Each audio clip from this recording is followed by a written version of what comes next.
Vamos dar continuidade. Nesse evento, no dia de hoje, nós estamos também lançando o livro Pão da Vida. E o Wagner estará autografando. Tá bem? Vamos lá.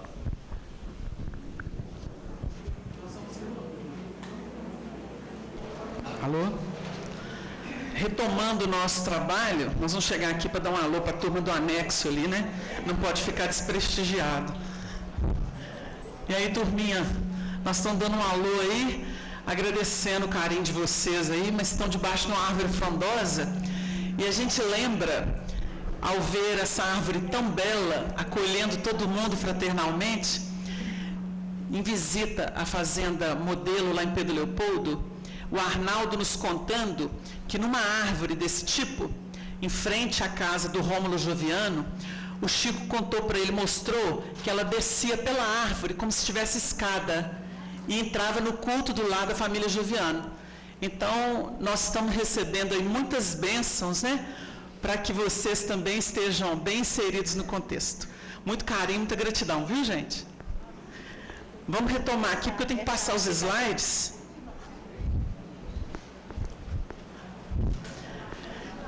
Nós temos aqui alguns textos que a gente faz questão de uns excertos dos capítulos para a gente poder fazer uma reflexão. E nós sugerimos aos organizadores que a gente pudesse franquear a palavra, para que vocês pudessem ou questionar alguma coisa, ou trazer alguma coisa. Vocês acham que estão de bom tamanho? Aí a gente vai obedecendo aquele critério da mãozinha, para não dar confusão, a gente vai tentando atender, tá bom? Ô Wagner, só queria lembrar, se tiver alguma pergunta, algum questionamento a ser feito, levante a mão, nós levamos o microfone, porque todo esse trabalho está sendo gravado, tá? E a gravação, ela é via sistema, diretamente pelo sistema ali, tá bem? Então vai ter alguém com o microfone e a pessoa passa. Nós temos aqui na obra algumas coisas que merecem a nossa reflexão. No prefácio, que é de Emmanuel, dando assim uma chancela ao trabalho de Humberto de Campos, ele assinala: o Brasil não está somente destinado a suprir as necessidades materiais dos povos mais pobres do planeta, mas também a facultar ao mundo inteiro uma expressão consoladora de crença e de fé raciocinada e a ser o maior celeiro de claridades espirituais do orbe inteiro. Nós tentamos trabalhar na primeira etapa exatamente esse conceito de que o Brasil, não importa se com menos luta externa, com mais luta externa, com uma política mais saudável ou menos saudável, dentro daquele plano de que a política é secundária, ela não é prioritária para o nosso projeto espiritual, a par do que os homens poderosos fazem, com eles ou sem eles, o movimento de espiritualidade deve seguir o seu curso. Espírita que para o seu trabalho para brigar no sistema político não entendeu que já foi chamado a pôr a mão na charrua para seguir o verdadeiro dono de tudo, que é Deus. Se a pessoa ficar condicionada a sistema, ela fica engessada. Então, nós respeitamos todo mundo, como o Chico sempre exemplificou, recebe todo mundo, mas não cai no canto da sereia. Esta é a proposição. Esse período já ficou para trás. Nós estamos com nossas almas saturadas. Lembrando do livro Consolador, quando Emmanuel assinala que os médiuns, que somos inúmeros, né? Na doutrina espírita, de alguma forma a gente é médium, ainda que a pessoa não veja, não sinta espírito, mas ela tem a prerrogativa de sintonizar a mente com as entidades espirituais, ela está sendo médium. Então ela pode ser expositor, pode ser um frequentador, aplica passe, ela está intermediando. Então nós temos um passado muito problemático. Nós precisamos do trabalho do bem. E não tem condição para esse trabalho, porque ele já expressa por si a misericórdia. Se outros povos atestaram o progresso pelas expressões materializadas e transitórias, o Brasil terá a sua expressão imortal na vida do espírito, sem as ideologias de separatividade e inundando todos os campos das atividades humanas como nova luz. Então é esse o objetivo. O Brasil é um celeiro espiritual. Nós chamamos como nação, mesmo que não se considere o espiritismo como ele foi organizado por Allan Kardec funcionando aqui, mas pelo fato de termos muitos médiuns, muito sensitivos, e eles produzem muitos fenômenos, eles chamam a atenção, o nosso Brasil tem sido muito estudado por diversas individualidades no campo da ciência, da pesquisa, que vêm ao nosso território. A coisa não é muito divulgada, mas, por exemplo, em torno dos nossos passos, há anos, nós temos universidades norte-americanas convidando médiuns a se submeterem a trabalhos específicos. Inúmeras vezes nós somos abordados por essas pessoas que fazem o trânsito entre o Brasil e as universidades, principalmente nos Estados Unidos. E conhecemos médiuns que se submetem, que gostam de colaborar. E é um trabalho digno, porque eles estão conseguindo analisar e catalogar muitos fenômenos e a natureza dos fenômenos. Por quê? Não é para combater. Às vezes estão querendo afirmar, mas nas bases e com a tecnologia e com o conhecimento que hoje já beneficia essa comunidade. Então, a gente cita isso para que a gente possa entender que o papel do Brasil é muito especial. Haja vista, não por acaso, por mais que a gente possa duvidar disso, mas o Chico Xavier se tornou a referência espiritual do país, em termos de religiosidade, de espiritualidade. Nós notamos que, desvinculados do movimento espírita, as pessoas reverenciam aquele grande trabalhador do Cristo e o vinculam a Jesus sem nenhuma dúvida. Esse é o projeto. O Chico pode ser considerado por nós aquilo que o Paulo escreveu de Jesus, claro que na relatividade. É o primeiro dentre muitos irmãos, porque ele foi o primeiro que deu testemunho, e nós também lá atrás. No sentido de maior dimensão, né, gente? Claro que, antecedendo o Chico, nós tivemos vários companheiros, mas eu estou dizendo assim, ele chamou a atenção da sociedade, e outros vão chamar, sem dúvida nenhuma, dentro dessa questão da ética, da moral, da simplicidade, da humildade de coração. Para esta terra maravilhosa e bendita será transplantada a árvore do meu evangelho de piedade e de amor. No seu solo dadivoso e fertilíssimo, todos os povos da terra aprenderão a lei da fraternidade universal.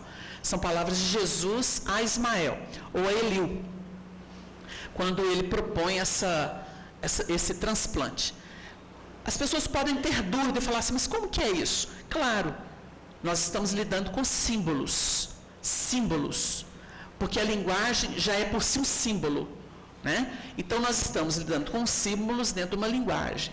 Para quê? Para a gente possa entender. Que árvore é essa? As suas raízes, o seu tronco, as suas folhas, os seus galhos, como é que ela funciona? A árvore tem sido um símbolo. Lembram do texto do Evangelho em que Jesus tenta curar um cego, que é o de Betsaida? E ele diz assim, veja os homens como árvores que andam. Se a gente for fazer um estudo sobre árvore, o Evangelho está cheio de imagens. Nós temos, por exemplo, a figueira brava, que é o sicômoro. E temos a oliveira brava, que é o zambujeiro, que explicam ou tem um símbolo da lei antiga, né, dos rudimentos, da percepção de Deus, da fé. Mas temos a oliveira, temos a figueira, que produz os figos, que já é expressão de quê? Da criatura convertida ao bem, iluminada. Quem abraçou o Evangelho se torna um ramo da oliveira.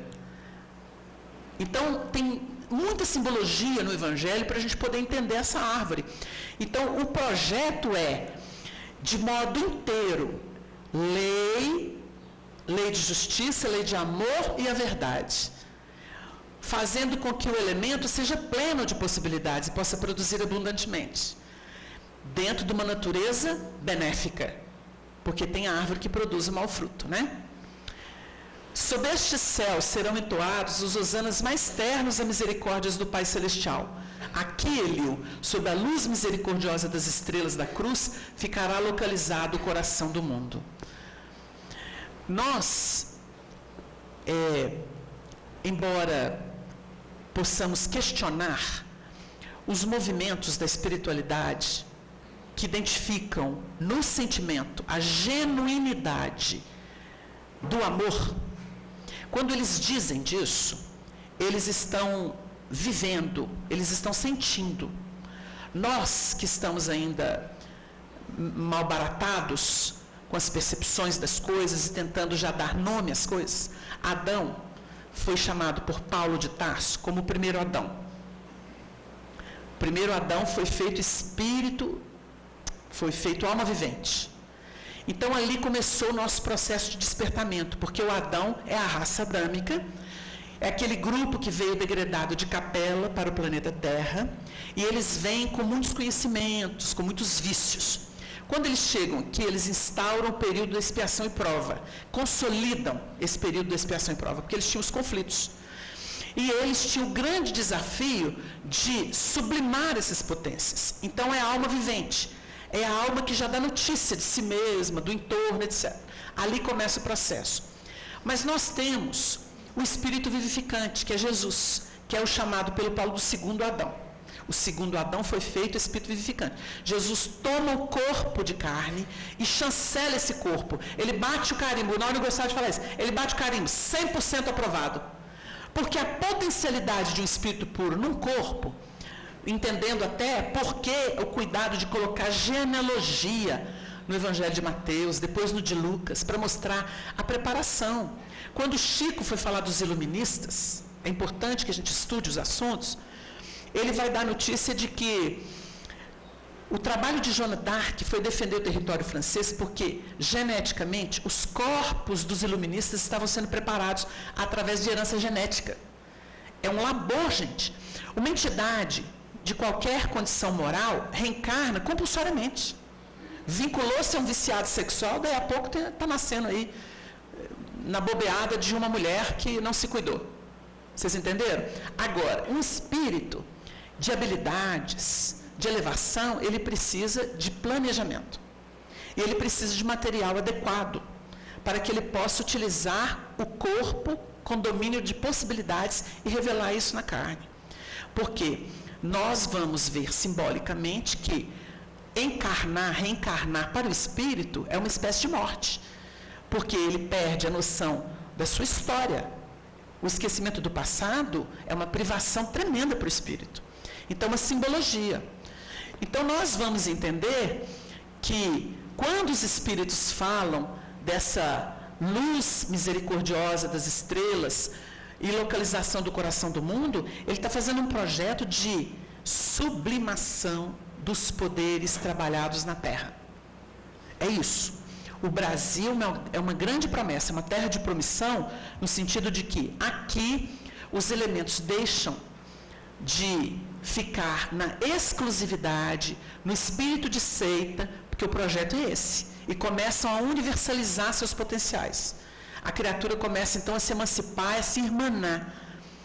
Então, esse sentimento que a gente já nota na sociedade, de solidariedade, de espontaneidade, de alegria, como nenhum outro povo apresenta, isso é uma nota que prepara esse tipo de sentimento profundo, qualificado.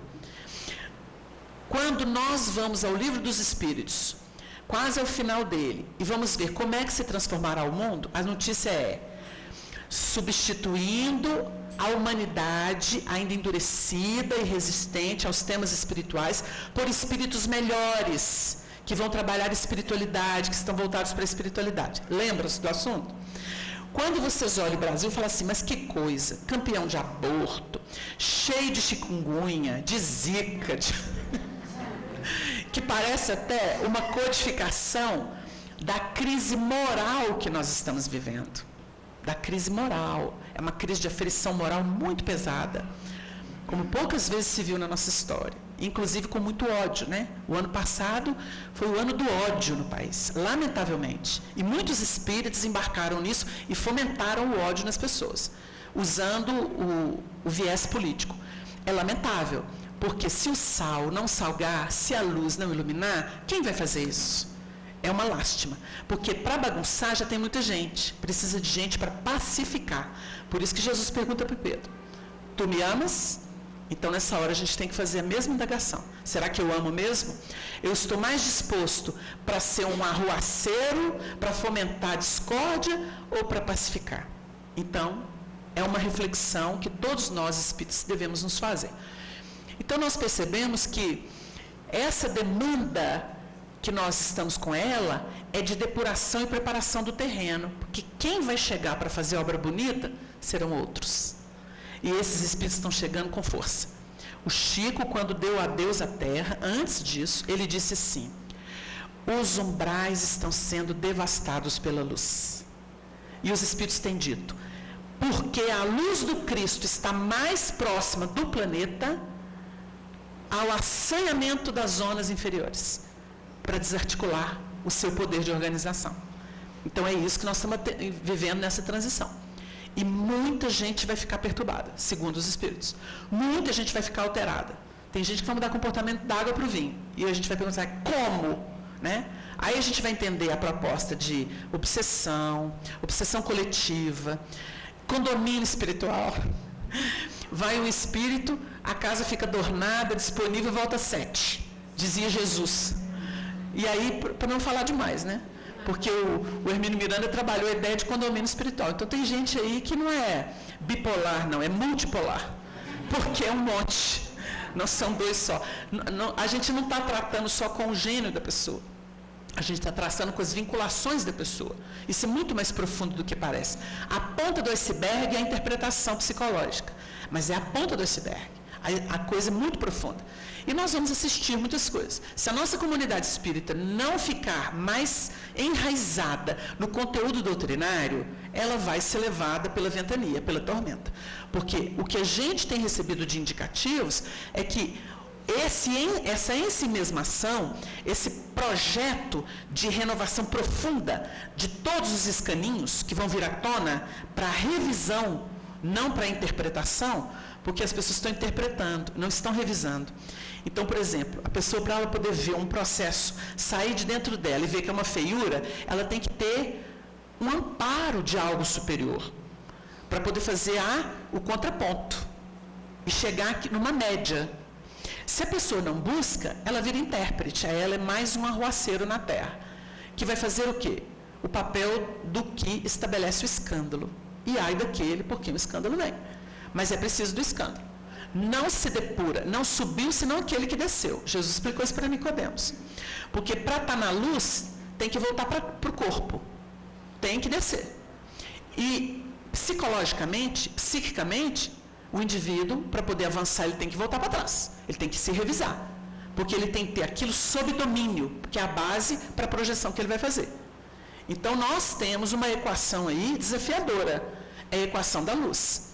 Por isso, o João fala, quem pode ouvir esse discurso? Não é? Não é brincadeira. Então, nós temos aí a região do Cruzeiro, onde se realizará a epopeia do meu evangelho, estará, antes de tudo, ligada eternamente ao meu coração. Prestem atenção. Não é ufanismo. Mas se Jesus está investindo num torrão e colocando aqui espíritos simples, complicados karmicamente e com disposições sublimantes, ele reúne as 3 etapas, né? As 3 condições genéricas. Se ele une isso aqui para uma dinâmica evolutiva, operacional, de testemunho, nós temos que entender que ele está criando um caminho. É uma síntese de tudo aquilo que os países hoje representam. Você vai ver as tendências dos países, a cultura dos países. Isso tudo, em essência, está sendo trazido pelos espíritos que reencarnam aqui, que podem vir de qualquer nacionalidade. Olha, o assunto é tão vasto, tão complexo, para o nosso entendimento, que quando houve a proclamação da República, o Emmanuel, numa entrevista, através do Chico, ele respondeu ao professor Herculano Pires, no ano de 71, na década de 70, numa rádio em São Paulo. Isso está por aí, está arquivado, já ouvi isso várias vezes. Ele responde o seguinte, que durante a proclamação da República, os rincões do Brasil cantaram a Marselhesa, o hino nacional francês. Porque ele explica que de 15 a 20 milhões de espíritos, principalmente franceses, reencarnaram no Brasil. E foram espíritas, naquele primeiro tempo de Allan Kardec e de seus sucessores. Ele fala que essa leva de espíritas, principalmente franceses, reencarnaram no país. E ele anota esse registro. Ele fala assim, tanto que cantaram o hino francês. E se sabia muito mais de Revolução Francesa do que sobre Marquês de Pombal. Isso ele assinalou na entrevista. Então a gente começa a pensar, quem somos? Os romanos estão aqui. Nós adoramos o Império Romano. Temos fascinação pelo Egito. Pega os médiuns, faça uma enquete com os médiuns. A maioria tem pé no Egito, na iniciação do Egito. Aliás, para ser bom médium tem que ter passado lá. O Chico é um desses expoentes. O Chico, no livro Semíramis, está lá como a Shams. A expressão foi selada, segundo os registros históricos. Esse livro tem uma história muito interessante. Esse livro foi escrito por Camilo Chaves, que tinha reminiscências da época, e tinha por guia a irmã Ritinha, que se comunicava no grupo dele. A irmã Ritinha era a reencarnação de Semíramis, que antes de Alexandre Magno dominou aquilo tudo. Mulher. Ela reencarnou várias vezes e encontrou sublimação do seu gênio dominador na expressão de uma escrava. E se apresentava como irmã Ritinha, que era uma ex-escrava brasileira. Ela era guia espiritual de Camilo Chaves. Camilo Chaves tinha memória, com auxílio de irmã Ritinha, e começou a escrever o livro, que era um registro de 11 pessoas que estavam naquele momento reencarnadas. Dentre elas, Rubens Romanelli, o próprio Camilo Chaves, Chico Xavier, benfeitores Emmanuel, Meimei, Arnaldo Rocha encarnado, Dona Neném Aluoto e outros. O que aconteceu? Antes de publicar o livro, Camilo Chaves desencarnou. E esse livro ficou pronto, mas ele não viu ele publicado. Publicaram oportunamente. Através da mediunidade de Chico Xavier, ele requisitou os 11 que estavam no livro. O único que não foi na reunião na casa de Dona Neném Aluoto foi o Romanelli, que ele estava trabalhando em outra cidade. Estava fora de Belo Horizonte. O resto foi na reunião. Incorporado no Chico, Camilo Chaves explicou a cada um quem eles eram. E as pessoas na época notaram quem eram as pessoas, as personagens do livro que ele tinha escrito. Ele confirmou a revelação que ele tinha trazido ainda encarnado. Então, é um livro muito curioso, que é uma marca. Nesse livro, o Honório gostava muito de falar isso, o Arnaldo trazia essas notícias da fonte. O Chico, naquela época, como Shams, numa iniciação no Antigo Egito, ela foi marcada para, no tempo, ser um instrumento que beneficiasse a humanidade inteira. Aí vocês entendem o fechamento do ciclo em Chico Xavier. Fechou ciclo e cumpriu a profecia. Então, a região do Cruzeiro, onde se realizará a epopeia do Evangelho, tem essas marcas da evolução e a pluralidade das civilizações, dos países, porque nós não somos simples. O simples é o aborígene. Naquela década de 50, Chico Xavier, certa feita, aceitou passar uns dias em Angra dos Reis. Isso está registrado em algumas obras. Uma delas é Mandato de Amor, mas o texto está incompleto. Naquela Bíblia do Caminho, o texto, o depoimento de Arnaldo Rocha está completo, com todos os detalhes. Então está lá um relato de Arnaldo Rocha sobre essa viagem a Angra dos Reis. É belíssima, belíssima, uma aula de mediunidade.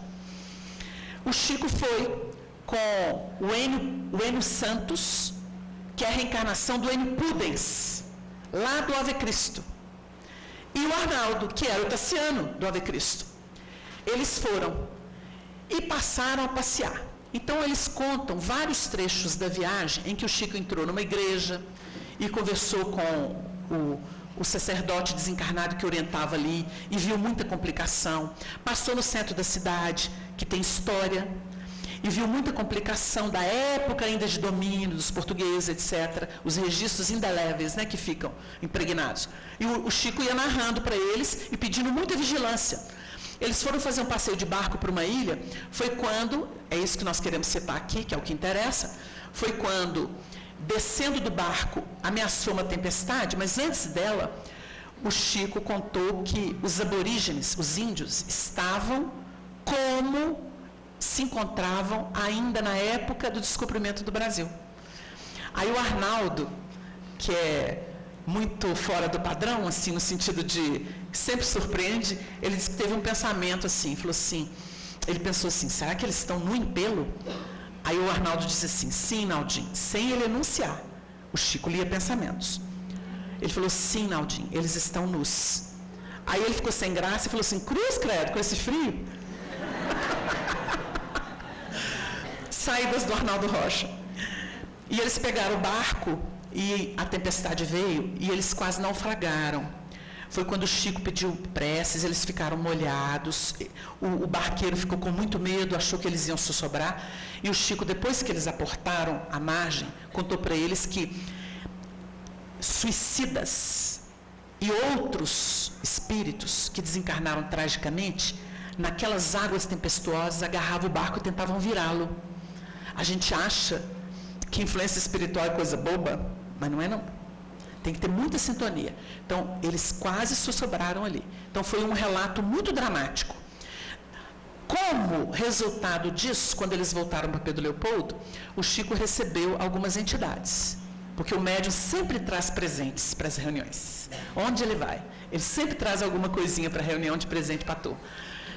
E o Chico recebeu, um deles foi um negro, um ex-escravo, muito sofrido, muito revoltado.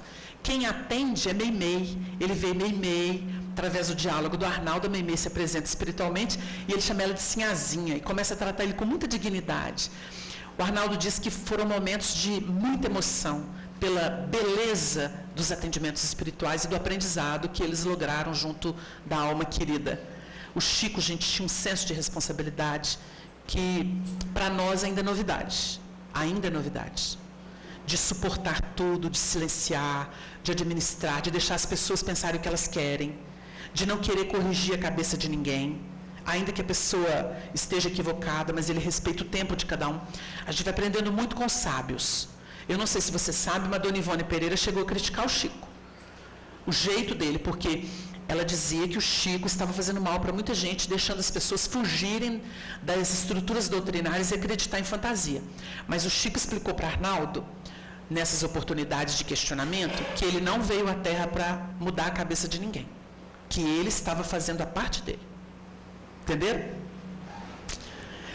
Então, um outro texto, Ismael, manda o meu coração que doravante sejas o zelador dos patrimônios imortais que constituem a terra do cruzeiro. Patrimônios imortais. O que que Ismael governa? Esse movimento de espiritualidade que está surgindo no planeta. Vocês acham que Ismael vai ficar preocupado como que está o Planalto Central? Ele vai, no máximo, vibrar e pedir a Deus que apacente aquelas almas, preocupadas só com a matéria, deturpando princípios, leis, etc. Ele não está preocupado com isso. Ele está ocupado com o povo, com a alma do povo, com os que sofrem, com os que choram, que foi o que Pedro falou. Eu não estou aqui para enaltecer essas vaidades, essas presunções, não, meu filho. Quando ele foi entrevistado pelo irmão X, aqui, na Praça São Raul Soares, Belo Horizonte. Não estou preocupado com isso, não, meu filho. Estou muito distante disso. Isso, para mim, é uma indignidade. Ele mostrou aversão a esse tipo de coisa. As roupagens, as chaves, a cadeira, o poder, o cetro. Para ele isso é ridículo. Um espírito que desativou a personalidade e que ama e que está a serviço do amor e da sabedoria de Deus, ele está ocupado com a obra do Evangelho da alma popular. Esse era o projeto. E é o que Ismael tem feito no país. Então tem muita gente que vê e fica levando para o lado político. Nós somos muito passionais ainda, até para interpretar a espiritualidade. Por isso que pessoas têm dificuldade de entender o que é espírito. O que é movimento da espiritualidade, influência do espírito na nossa vida. Eles não podem nos forçar, mas eles aproveitam cada aberturinha que a gente oferece. Não duvidem disso. Por uma janela toda embaçada, se há uma fresta, a luz entra. E é assim que eles fazem. Eles obedecem ao mesmo mecanismo. Então, quando eles são convidados pela abertura, eles entram e operam o melhor em favor da pessoa e dos outros. Guarda este símbolo da paz, que é o estandarte, na sua imaculada pureza, o lema da tua coragem e do teu propósito de bem servir a causa de Deus. E, sobretudo, lembra-te sempre de que estarei contigo no cumprimento dos teus deveres, com os quais abrirá para a humanidade dos séculos futuros um caminho novo mediante a sagrada revivescência do cristianismo. O projeto Deus, Cristo e Caridade se tornou o lema da Federação Espírita Brasileira encarnada. Mas, na verdade, esse é o lema de Ismael. Esse é o lema do Espírito Ismael. E ele sintetiza a evolução. Porque Deus, Cristo, ele não fala Jesus. Jesus é o Espírito que incorporou a expressão crística, que é a dinâmica do amor de Deus no universo. No universo. Então, a missão de Jesus é ser Cristo. E a expressão crística é a dinâmica da lei do amor se patenteando. É isso que a gente vai aprender doutrinariamente. Com Kardec no livro A Gênese, nos estudos da obra do Chico. Esse é o propósito. Com Paulo nas suas epístolas, porque ele vai falar de Cristo Jesus. Ele está mostrando que a proposta divina se incorpora naquele que tornou carne, ou seja, materializou, revelou essa proposta para nós. Então tem muita gente que vem falando, é uma entidade que guiava Jesus. Isso tudo é misticismo. A proposta crística, ela é una. Ela é chamada também de unigenitura. Porque é o único poder do universo, chama-se amor. Amor universal. Então, quando Cristo é o Filho unigênito, é porque ele não fazia a vontade da personalidade. Ele retratava o Criador. Então, toda pessoa que entra nessa linha, nessa proposta crística, ela entra na linha da unigenitura. Foi o que o Paulo disse em Gálatas, quando ele fala assim, já não sou eu quem vivo, é o Cristo que vive em mim. Não é Jesus, não, é o Cristo. Deu uma ideia? Então, isso abre perspectiva para a gente entender a mensagem do estandarte de Ismael. Deus, Cristo, caridade.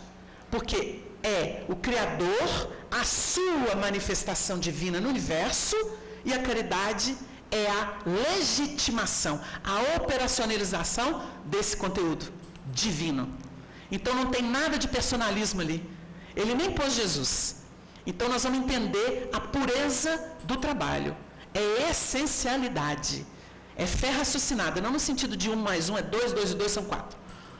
É aquilo que você pega e fala assim, isso aqui eu não vejo, mas eu sei. Isso é fé raciocinada.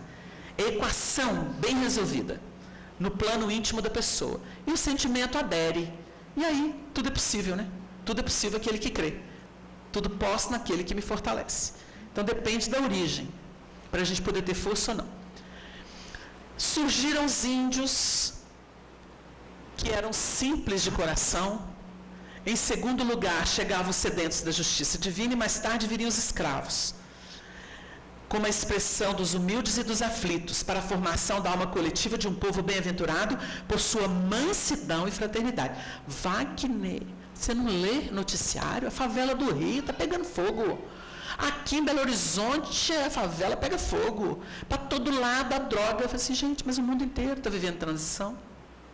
Agora, no estudo da natureza das pessoas, a gente tem aqui relatos, se a gente fosse catalogar, se a nossa mídia não fosse tão ordinária, tão interessada em dinheiro, tão interessada em poder, e se ela fizesse um trabalho realmente digno de cultura, de esclarecimento, e não quisesse destruir o que é bom para poder atingir os seus fins ignóbeis, a gente teria muita informação bonita.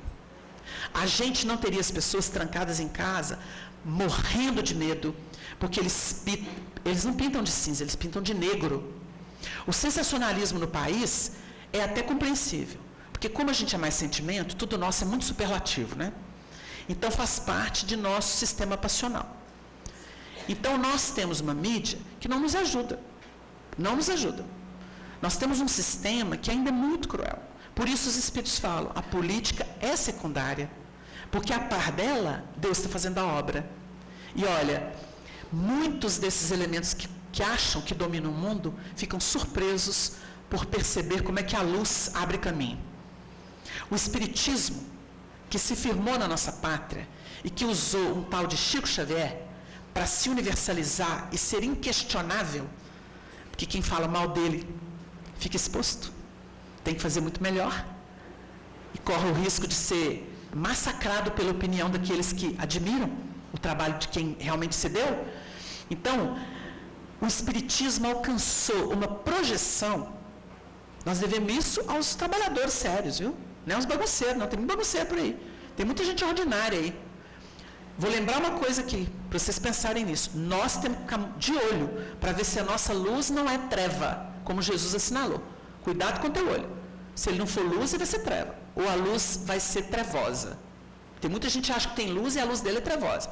Mas o Chico deixou um registro em que ele diz assim, ele faz uma declaração reflexiva. Eu fico pensando como que os espíritos contrários a Jesus e à doutrina espírita conseguiram reencarnar e assumir posições de liderança no nosso movimento. O Chico falou isso. Vocês acham que ele estava brincando? O Chico conheceu verdadeiros trevosos no poder. Na época dele, em Pedro Leopoldo, os líderes vinham tentá-lo. Vinham. A gente sabe de episódio que a gente não pode contar tudo. Mas eu conheci muitos episódios contados por Arnaldo Rocha, que era o confidente de Chico. Esses líderes vinham e tentavam enredar o médium que tinha nome e que estava renomado, para pedir isso ou aquilo para os espíritos, e na verdade eles queriam chancela para os seus planos de poder a qualquer preço. Isso aconteceu inúmeras vezes. Vinham pedir chancela para obras indignas de doutrina. Tentavam colocar o médium em situações vexatórias.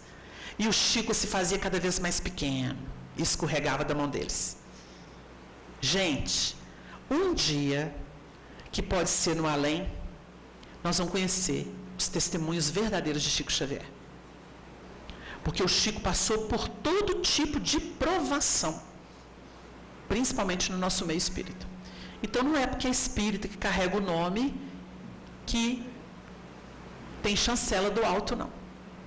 No Livro dos Médiuns, Allan Kardec explica que o bom médium é aquele que constantemente tem a simpatia dos bons espíritos.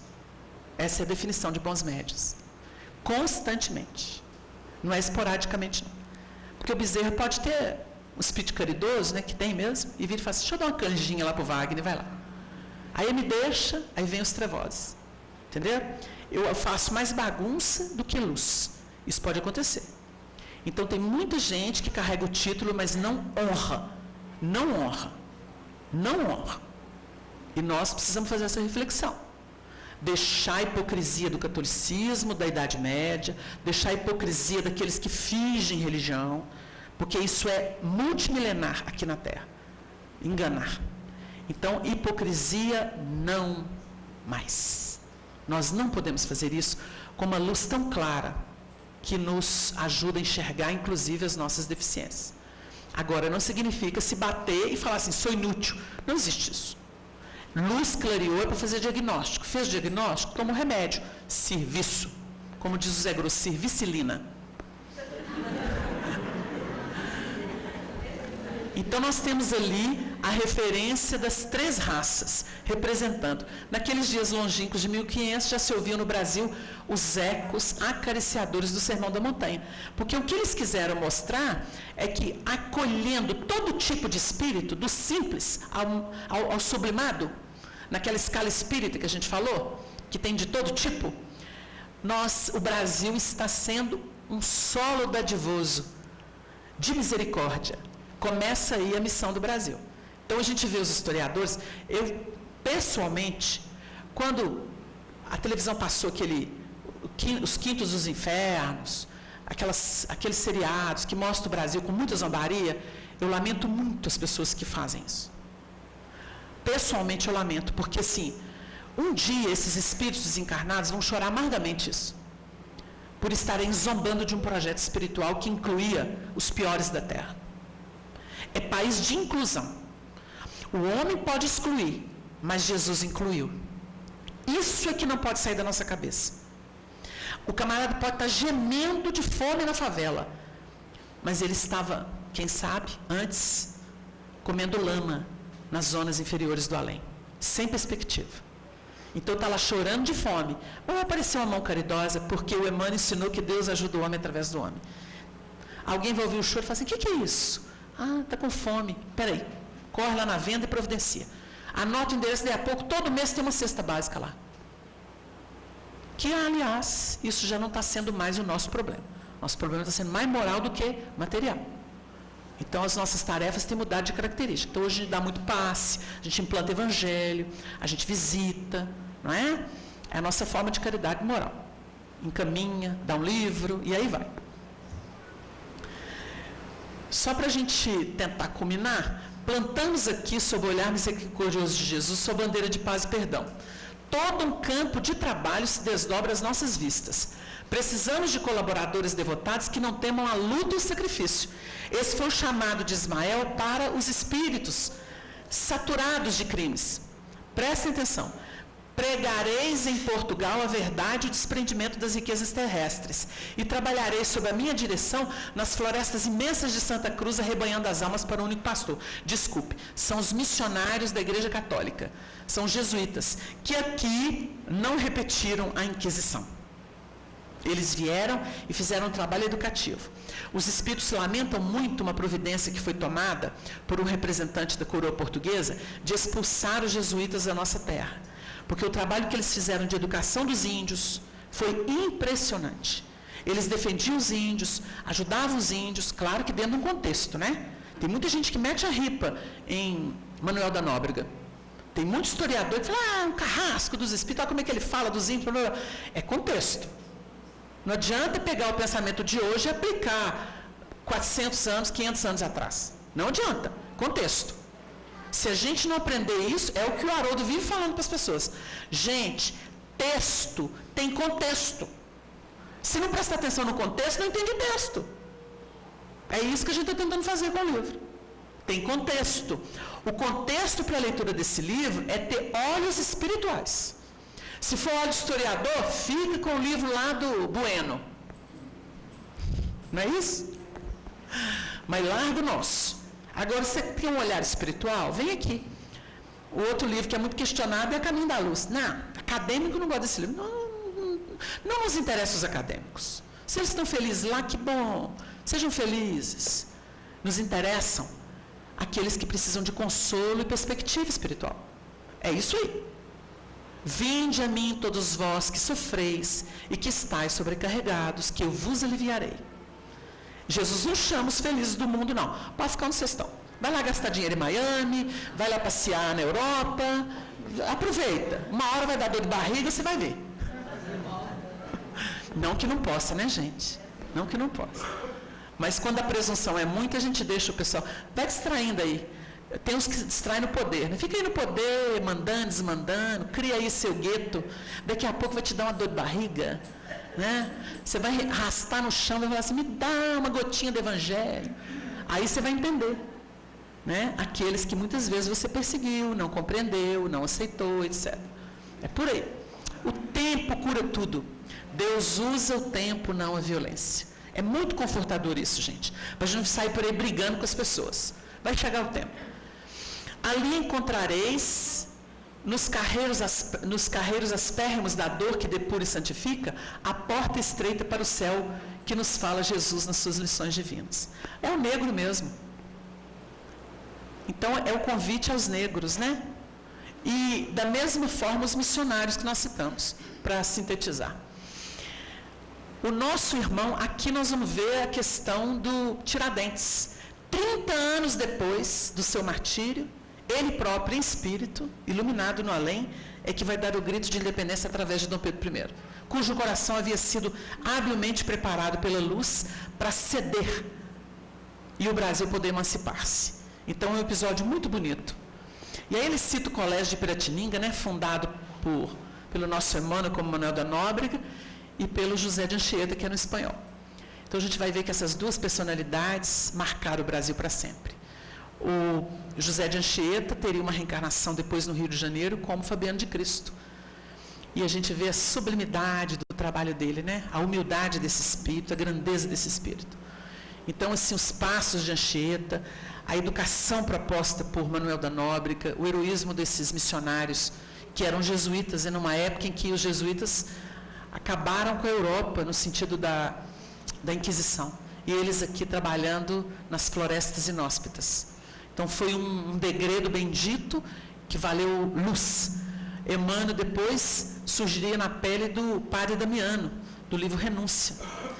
E o padre Damiano deixaria uma marca indelével, que é o estudo aprofundado do Evangelho, versículo a versículo. Então, a gente nota que ele ensina para Alcione, que vem dos Altos Cimas, lá de Sírios, e a própria Alcione, com aquela habilidade dela, com aquela arte, aquela candura toda, ela reproduz o trabalho do Damiano, e esse trabalho vai encontrar guarida onde? Em Belo Horizonte, através de grandes companheiros desse espírito que a gente chama de Emmanuel, né? Então, a gente vai entender a história de muitos deles, vinculados há 2000 anos, depois ao Ave Cristo. Então, esses espíritos estiveram juntos, né? O Chico dentro da União Espírita Mineira, com Enio Santos e com Arnaldo Rocha, naquele evento magno, todo mundo cheio de gente. O Enio Santos, que era companheiro dileto, que acompanhava Arnaldo, Clóvis e outros junto ao Chico, o Enio vira para o Chico e fala assim: ô Chico, aquele rapaz que está lá na mesa do lado do Peralva, ele é que é o Honório, é ele que ensina o Evangelho que eu te falei, naquela sistemática diferente, estudando a obra de Emmanuel. Aí o Chico olhou para ele e falou assim: ô Enio, vocês não estão lembrados não, mas lá no Ave Cristo, vocês estavam juntos, porque ele era o Érato Marcelino, está no livro Ave Cristo. Aquele é o Érato Marcelino reencarnado, vocês vão aprender muito com ele. Você não, Enio, mas o Naldinho vai conviver muito com ele aqui na União Espírita Mineira. Passou o tempo, o Enio desencarnou muito cedo, o Chico já sabia.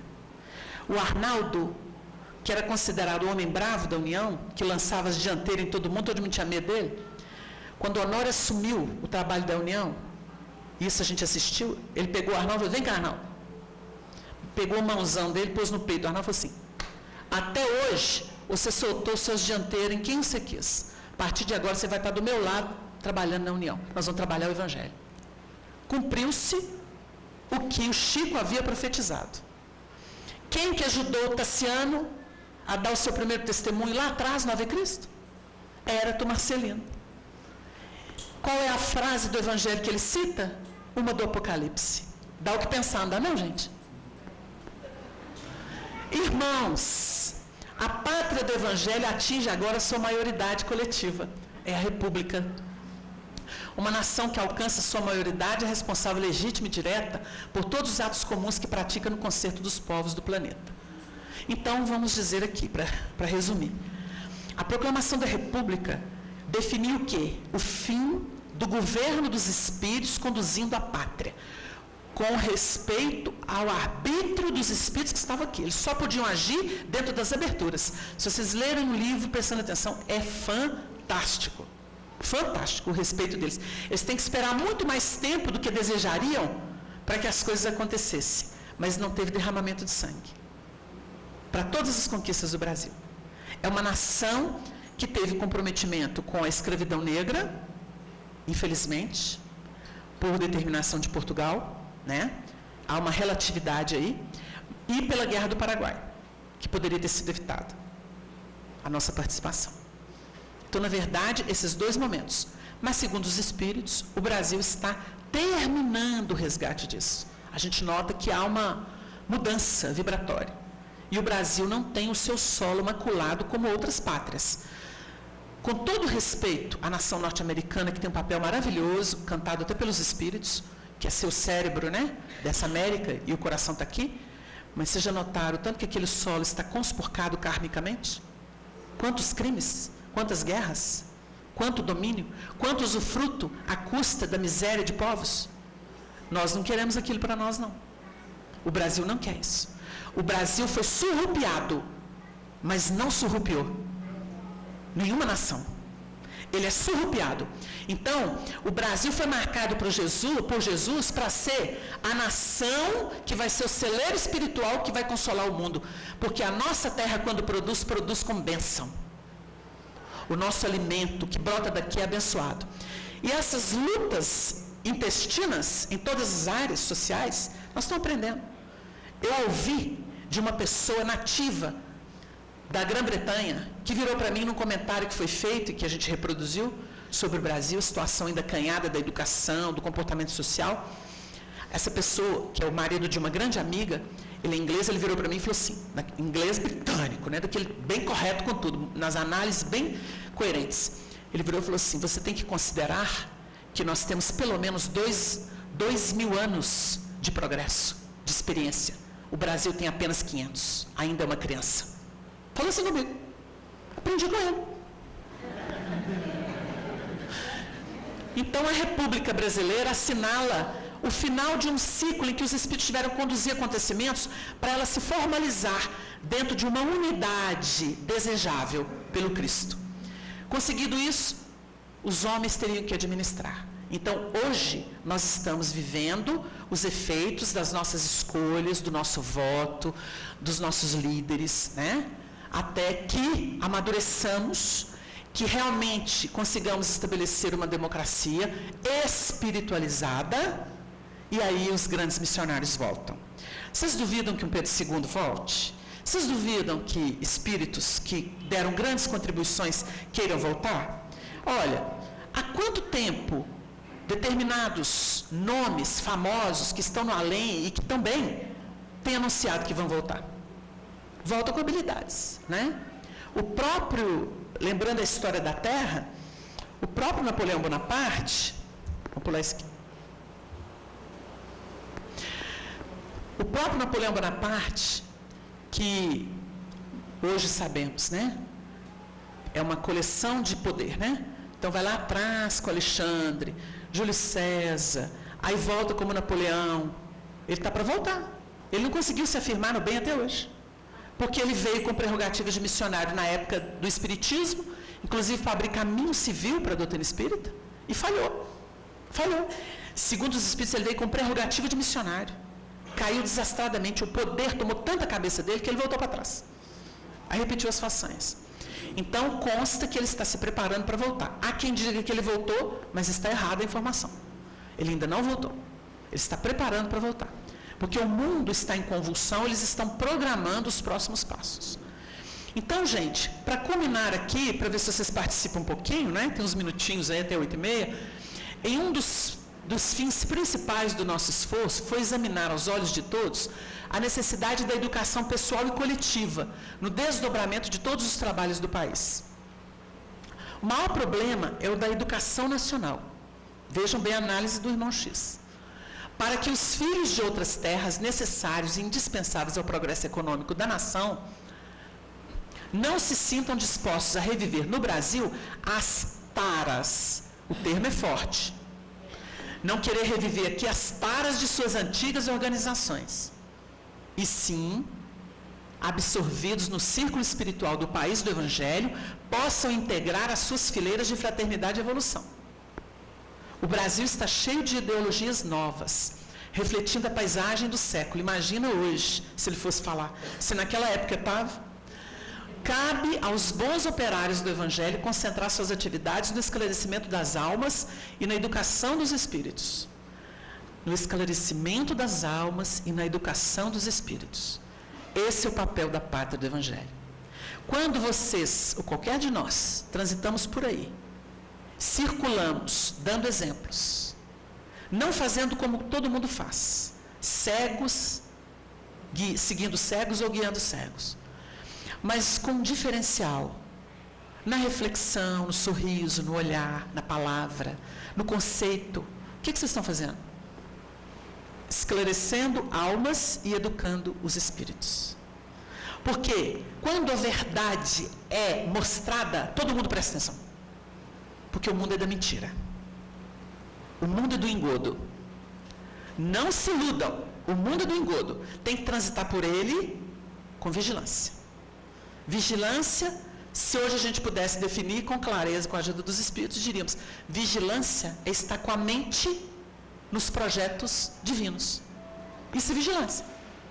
Defensiva não é vigilância. Você cria sistema.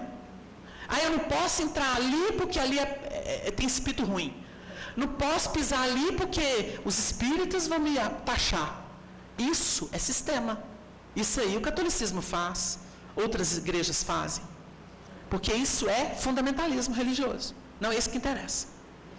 A questão é: iluminou por dentro? Está consciente do seu trabalho? Onde você for, você está a serviço. O médium é um cometa do bem. Quando ele é firme, seguro, ele vai por qualquer lugar. Não estou falando que ele se expõe, não. Às vezes é contingência da vida social. Onde ele entra? Ele vai, às vezes ele está a trabalho, às vezes ele está com familiares, ele transita. Ao transitar, ele tem uma vibração própria. Ele tira conteúdos e facilita a chegada de outros conteúdos, sem raciocinar. Ele muda a vibração dos lugares. Se ele entra equilibrado, se ele entra e ele já tem aquela tarimba, né? Já está tarimbado, porque é preciso ganhar, né? Por dentro, para depois ganhar por fora. Não existe o inverso.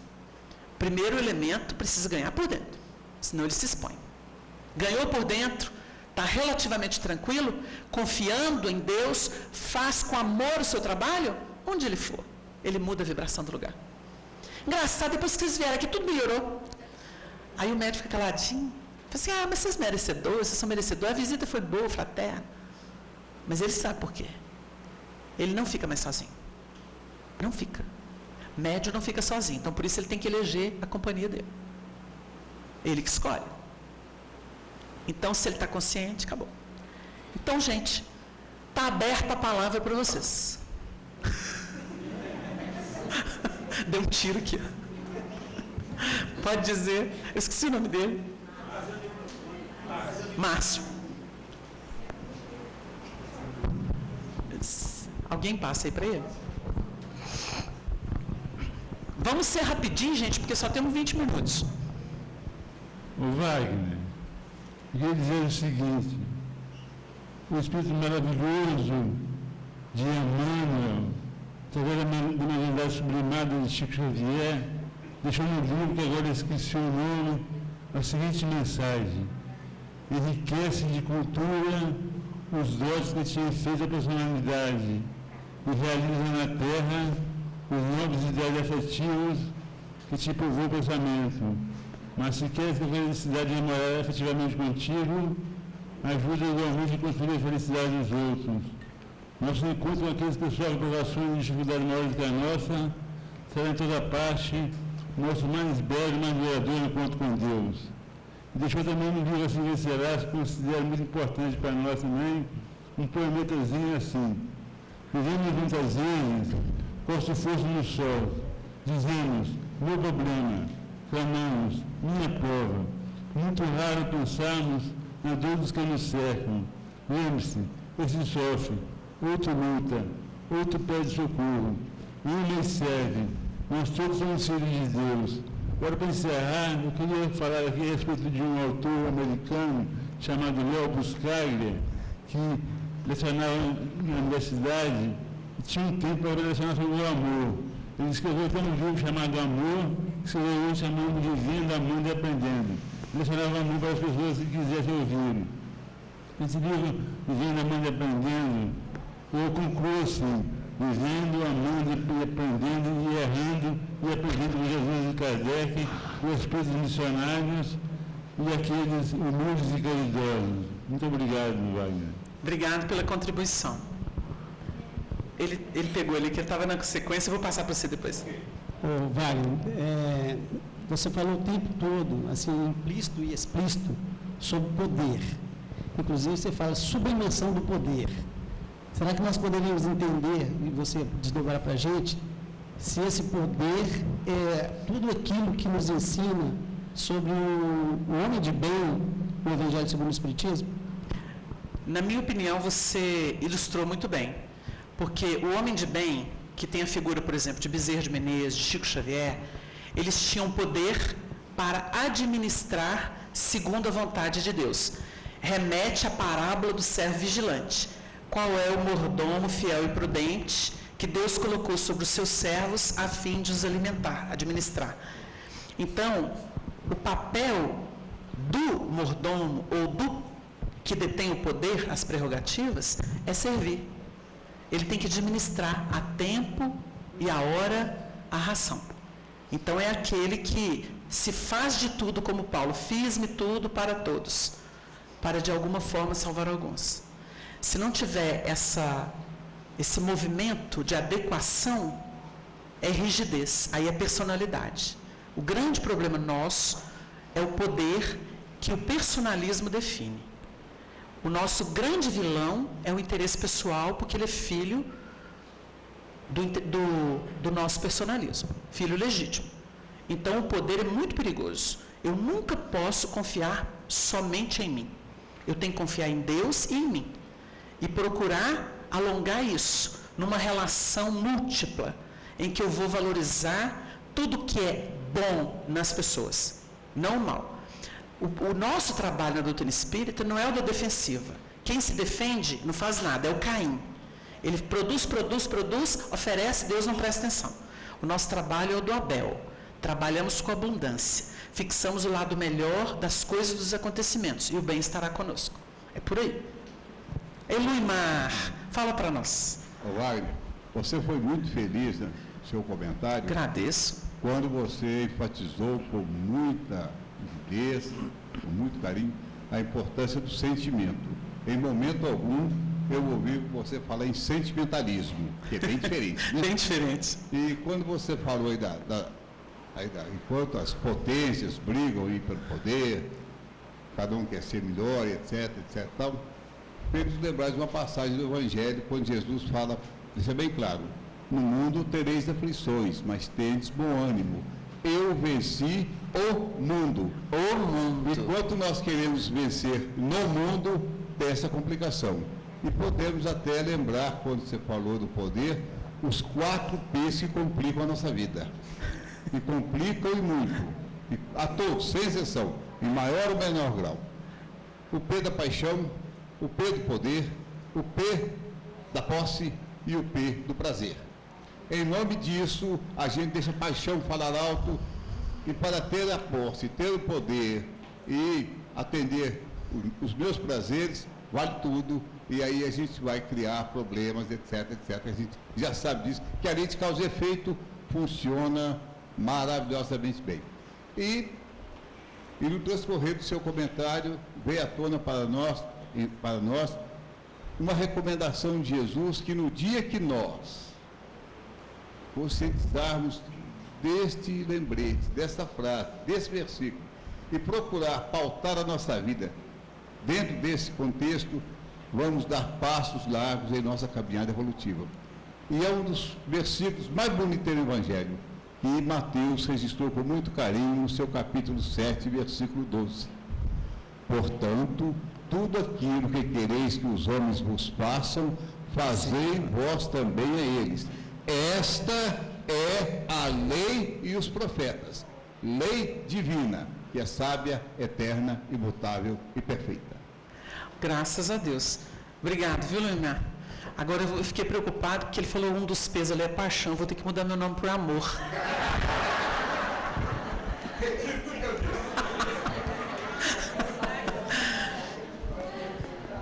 Wagner, você fez uma colocação que me deixou preocupada.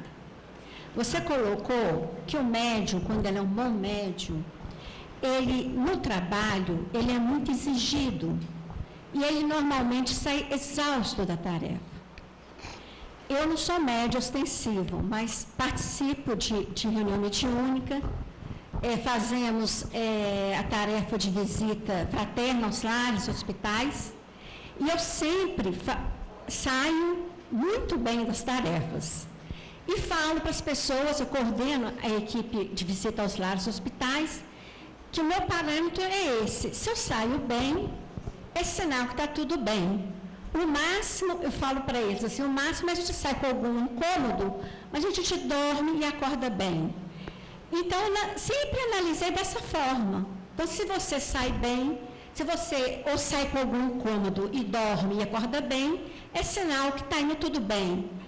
Na sua fala, eu fiquei preocupada. É sinal, então, que eu não estou sendo muito exigida? Não, de forma alguma. Quando a gente falou do médium, nós dissemos o seguinte, ele sai cansado, exaurido, porque ele gasta muita energia no processo dele de doação psíquica e, às vezes, sistema nervoso. Depende da natureza da mediunidade do médium. O que a gente precisa ponderar aqui é que o médium não é alguém que vive só bem, só feliz. O trabalhador do Cristo, que bom se ele estiver sempre irradiando, feliz, satisfeito, mas você vai viver dias de muito peso, dias de certa angústia, dias de estranha tristeza, dias de incômodo, inquietude. O que o médium aprende a fazer quando ele é sério, quando ele é experimentado, é administrar. Porque ele sabe que por algum motivo ele está sendo usado por forças que nem sempre ele domina e não conhece. Então ele entra em reverência, ele entra em prece, ele procura desviar o pensamento daquele foco. Então isso tudo faz parte da vigilância do médium. Nós não podemos achar que a pessoa na Terra, porque ela abraçou um caminho espiritual, que ela não vai ter desafio. Aliás, eles vão se multiplicar. Só que ela vai se capacitando para superá-los, de trecho a trecho. Então, não tem isso de ficar só bem, não. Mas também não é aquela história de que vai ficar mal, porque é médium, que vive mal, não, que isso aí é chorumela personalista. A pessoa fala assim, olha, estamos na luta, ela tem um preço. Se você perguntar ao atleta que nada e que tem que ficar horas todo dia submetendo aquele exercício, ele vai falar assim, nossa, eu estou bem saturado, eu canso muito, eu preferia estar fazendo outra coisa, mas eu tenho que fazer isso para me manter, para eu conseguir entrar no campeonato e ter uma boa desempenho. Tá certo, gente? Então é por aí. Vamos ter bom senso, né? Nós temos aqui, o Luiz está querendo perguntar uma coisa? Estava até pensando. Esse estudo, né, que nós estamos falando, que você está trazendo para a gente, do Evangelho, do coração do mundo e pátria do Evangelho. Fala mais alto, pessoal. Do coração do mundo e pátria do Evangelho, que você está trazendo nesse estudo, em que contexto nós estamos realmente contribuindo de uma forma bem eficaz, bem que você colocou muitas coisas aí, mas como nós estamos dentro desse painel? Como nós estamos? Dentro desse painel, dentro dessa situação, esse compromisso do projeto? Brasil, coração do mundo e pátria do Evangelho. O compromisso que a gente está tendo, como nós estamos dentro desse... A pergunta dele, gente, para quem não ouviu, que não ficou muito claro, é que ele quer saber como está nosso papel dentro desse contexto do projeto Brasil, coração do mundo e pátria do Evangelho. É isso? O que nós poderíamos dizer é que nós estamos ainda nos primeiros passos de formação dessa natureza mais sublimada de missão. Nós somos daqueles que estamos ainda nas lutas de ajuste kármico. A maioria de nós estamos ainda nesse ajuste. Você tira aí um Chico Xavier, você tira aí elementos que viveram o Evangelho, a doutrina, num patamar assim, acima das injunções sociais, que você pega e fala assim, um indivíduo ia trabalhar, voltava, cumpria seu dever, fazia com bom ânimo, papapá. Quando você pega esse pessoal, você fala assim, esse pessoal já está na fase sublimante. Mas quando você vê a pessoa truncando, tendo dificuldade para se afirmar, para dar continuidade, quebra aqui, quebra ali, tumultua, coagula, esse está ajustando ou reajustando. A maioria está em processo de reajuste. O Brasil está passando agora, depois da formação da identidade, da coletividade, ele está passando agora pelas fases dos ajustes morais e espirituais. Por isso que vocês estão vendo a política, por isso que vocês estão vendo a crise com o povo. Gente, nós estamos vivendo um problema no país, que eu lembro muito do Chico. O Chico falava assim, sobre a criança e sobre nós. Ele falava assim, nós temos que ter amor, ou melhor, a criança tem que ser ensinada a ter amor ao trabalho e respeito aos mais velhos. O Chico batia nessa tecla o tempo inteiro. A outra questão é, Não existe direito sem dever. Nós temos que entender que precisamos cumprir o nosso dever para então usufruir dos direitos. O que você está assistindo hoje? Nós estamos assistindo todo mundo exigir tudo, mas não dá nada de contrapartida. Então, todo mundo está querendo direitos, a vida do outro, o dinheiro do outro, o carro do outro, o corpo do outro, mas não está fazendo. Por onde? Está uma vida muito ilusória, mas isso a gente entende. Exatamente. Gosta da mangueira do vizinho. Não quer plantar no terreiro dele, não. Aí o seguinte, a mídia, o sistema capitalista está fazendo isso com a gente. Nós somos escravos do sistema, do consumo. Nós estamos copiando a vida norte-americana, e isso é uma lástima. Porque eles estão lá gordos, querendo que o mundo todo sirva, com todo respeito. Nós estamos querendo repetir a mesma coisa. Não podemos. A gente tem que criar nossos filhos, nós temos que orientar nossos jovens para uma vida mais saudável. Claro que não tem radicalismo, não é imposição, mas tem que ter diálogo. E a gente tem que dar exemplo. Né? Num momento como esse, falar não adianta, temos que dar exemplo. Então a gente tem que fazer uma opção, às vezes seguir no silêncio, às vezes chorar escondido, né? Às vezes a gente fica lá com aquela agonia por dentro, porque você fala assim, nossa, eu estou num campo que não é o meu, mas você tem que dar o testemunho. Voz do que clama no deserto, não é isso, Luimar? Então, preparar ele caminho. Esse é o nosso papel. Então, esse é o nosso momento. É a voz do que clama no deserto. A gente poderia dizer, coração do mundo nós já somos. Pátria do Evangelho, tá em construção. Caminhando. Ô, gente, o tempo se foi. Gostaria de só uma observação, que para mim ela é fundamental. Até porque, para colaborar com o próprio evento que possa ter aqui. É a quinta vez que eu participo aqui e não tenho a oportunidade de perguntar. Entendeu? E é muito complicado, porque, por ironia do destino, eu conheci o Chico Xavier. Uhum. E agora que eu estou entrando na doutrina mesmo. Porque tem algumas coisas que tem uns questionamentos. Por exemplo, o Jesus falou assim, eu vim para que todos tenham vida, e a tenham em abundância. Então, a miséria não está na palavra de Jesus. E ele falou outra coisa mais importante, a perfeição. Sede perfeito como vosso Pai o é. Isso é fundamental. E o mais grave ainda, e onde nós temos que canalizar.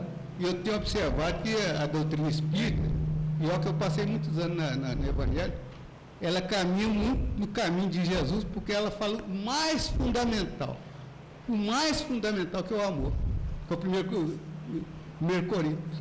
Então, nós temos que trabalhar nesses três tripés. É os três tripés que a doutrina espírita tem que caminhar. Mesmo que eu tenha todo o conhecimento do mundo, mesmo que o meu corpo seja, mas sem amor eu não sou nada. Percebe?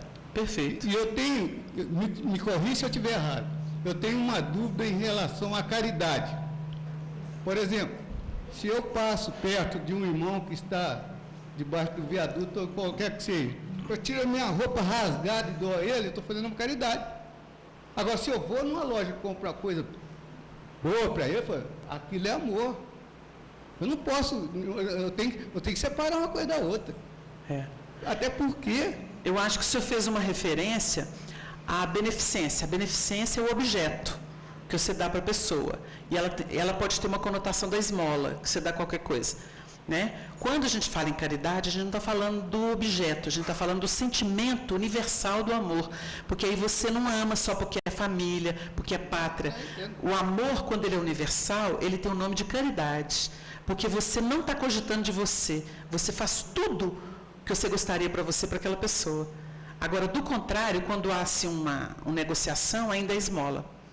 Porque eu posso estar errado, eu posso estar errado. Não é errado, é uma questão de interpretação. Errado, mas eu tenho acompanhado muito tempo, e devido eu ter uma parte de evangélica que eu tive muito tempo, eu ficava meio assustado. Falei, caramba, se o objetivo maior, o centro maior é o amor, se nós não estamos tendo amor, igual o primeiro Coríntios, o que nós estamos fazendo aqui? Quando Jesus estiver no coração das pessoas, como o senhor falou, não vai existir miséria, nem corrupção, nada disso, porque ele aciona o amor das pessoas.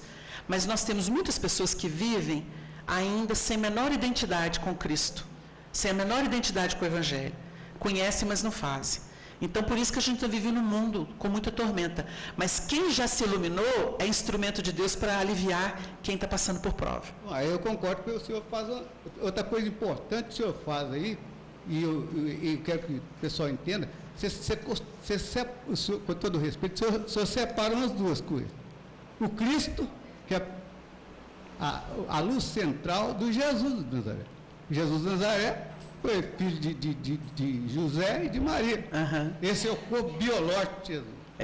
Mas quando nós estamos nosso irmão evangélico, católico, eu também fui, ele fala assim, Jesus Cristo, não, você precisa parar uma coisa. Mas tá certo. Muito boa a sua participação. Obrigado, viu? Gente, para culminar aqui, olha, dentro dessas luzes todas acendidas, vou trazer do Pedro de Alcântara, que foi Dom Pedro II, que psicografou várias coisas pelo Chico Xavier, o soneto Brasil, para a gente poder refletir sobre o seu conteúdo. Sopra o vento do ódio e da vingança, aniquilando a paz do mundo inteiro, embora o amor divino do Cordeiro seja a fonte da bem-aventurança. Mas a terra ditosa da esperança vive nas claridades do cruzeiro, onde o Evangelho é o doce mensageiro das bênçãos da verdade e da bonança. Meu Brasil, guarda a luz dessa vitória, que é o mais belo florão de tua glória nos caminhos da espiritualidade. Ama a Deus, faz o bem, todo o problema está na compreensão clara e suprema do trabalho, do amor e da verdade. Pedro de Alcântara, do livro Parnaso de Além Túmulo. Meus irmãos, que alegria! O banquete, a convivência, o espírito fraternal, a vibração de todos vocês, nossa gratidão a esta casa, ao Abrigo Jesus, que tem muita história bonita, que tem campo de trabalho para todo mundo. Que o Senhor nos ampare, que seja uma jornada de carnaval iluminativa, que possamos alcançar posições internas de muita luz, de muito entendimento, porque o que o mundo mais precisa é de entendimento, porque o entendimento gera paciência, gera humildade. Isso muda tudo. Que o Senhor nos abençoe. Viva Jesus no coração da gente. Muita paz, muito obrigado.